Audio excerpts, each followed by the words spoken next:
তরমুজটা যেহেতু সব জায়গাতেই এখন অ্যাভেলেবেল, তাই চাইলে কিন্তু স্বাস্থ্যসম্মতভাবে তরমুজের ললিটা বানাতে পারেন, যেটা দেখতেই শুধু সুন্দর না, খেতেও ভীষণ টেস্টি।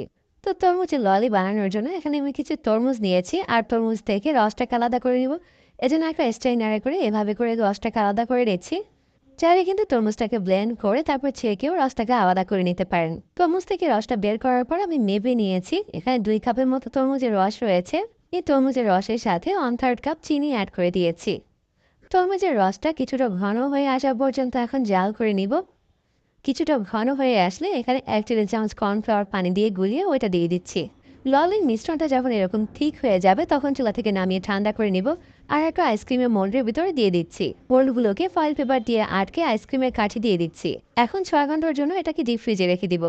তরমুজের ললিগুলো এখন ডিমোল্ড করে দেখিয়ে দিচ্ছি যে এটা কতটা পারফেক্ট হয়েছে। ললিগুলো দেখতেই শুধু সুন্দর হয়নি, খেতেও ভীষণ টেস্টি ছিল।